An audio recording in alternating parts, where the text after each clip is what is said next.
Jam on toast! Hey everybody, welcome to Jam. I'm Cameron. Today the toast is 2, Pirates of the Caribbean 2, Dead Man's Chest. So the short sell on this one is that the East Indian Trading Company, Jack's crew, Elizabeth and Will, and the Flying Dutchman, crewed by Davy Jones himself, all crossed paths in a battle for Jack's soul, their freedom, and their very lives. My love for this is the very end. Spoilers, Barbossa comes back. What I hated for this one is the beach scene where they're all fighting, and then Elizabeth, granted she doesn't have a sword, she's kind of reduced to damseling herself and acting like a little frail thing. And it's embarrassing and sad, and she's stubborn-headed and stupid, and she causes a very large problem by not doing what she's told, even after the fact of being in that horrible situation. The MVP for this is Bill Nighy's portrayal of Davy Jones. Just great, and I don't know if you could have found a better guy for that part. His little tick worked great. But let's get on to the categories. Aesthetics.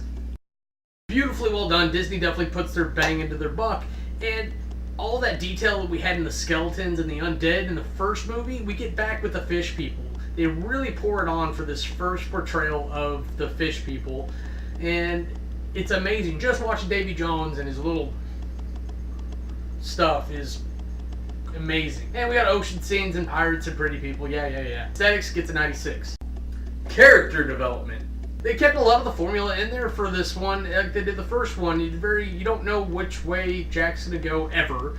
And Will and Elizabeth are both learning things. And then there's Davy Jones, who doesn't get much character development, but he learns to get a little bit angry, it seems to be, that there's actually people that would dare defy and contend against him. And much like Empire Strikes Back, we definitely build into a place where the villains are actually winning, and it's kind of a neat idea to see that the overall relationship or the world develop as a character. Character development gets a 90. Storyline. I didn't find this quite as compelling a story as the first one, because the first one we're all chasing towards something, and in this one we're essentially running away the entire time. Jack is constantly trying to evade Davy Jones and the Kraken, and the other people get drawn into it, and it's a bit on the nose because ultimately a lot of the first thing with Jack is that he's looking for freedom and the ability to live forever and have control, and death is the exact opposite of what he's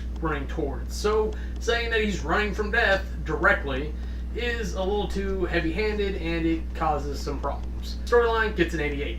Compulsion. This movie holds together just as well as the first one. I watch it repeatedly, and quite frankly it was quite easy to go through all 4 movies at once. I definitely like this, and unless you just have a thing against pirates, which I've come to realize are not good people to enjoy, but I like the adventuring story behind it. Compulsion gets an 88. Now, if you've totaled all that up, you get an average of 90.5. For my rep review, I've really got to say you get more of the first one with a different twist on it, and if you like the first, watch the second, and maybe even check out the third, just based on these first 2. That's it for me. I'm Cameron. If you don't like me, bite me. If you want to see anything else we're up to, go ahead and click the annotations, and they'll take you to our other channels.